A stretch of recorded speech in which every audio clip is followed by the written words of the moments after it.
భీష్ముడు చంపిన విధానం ఎంత గొప్పది అంటే, చలిచీమల భూమి మీద తిరుగుతుంటే ఒక వ్యక్తి కాలితో రాసేస్తే ఎలా చంపేస్తాడో, ఎంత హేళగా పడగొట్టేస్తాడో అంత హేళగా పాంచాల రాజు సైన్యాన్నంతటినీ చంపేశాడు. సూర్య భగవానుడు చూశాట. తిక్కన గారు ఒక అద్భుతమైన విషయాన్ని ప్రస్తావించారు. ఆయన కూడా ధర్మపక్షపాతేగా, కర్మసాక్షి. తానస్తశిఖరి మరువడపో బోలియప్పుడు పాండురాజ పుత్ర విరాజి సేన పొడవడుగు నను కృపనో అలినాప్తుండు గృంకే ఉర్వీనాథ. చూశాట సూర్యభగవానుడు భీష్ముడు చేస్తున్నటువంటి యుద్ధాన్ని.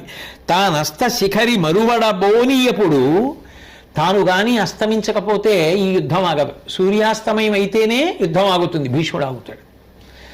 తాను అస్తమించకపోతే పాండురాజపుత్ర విరాజి సేన పొడవడుగునను కృపనో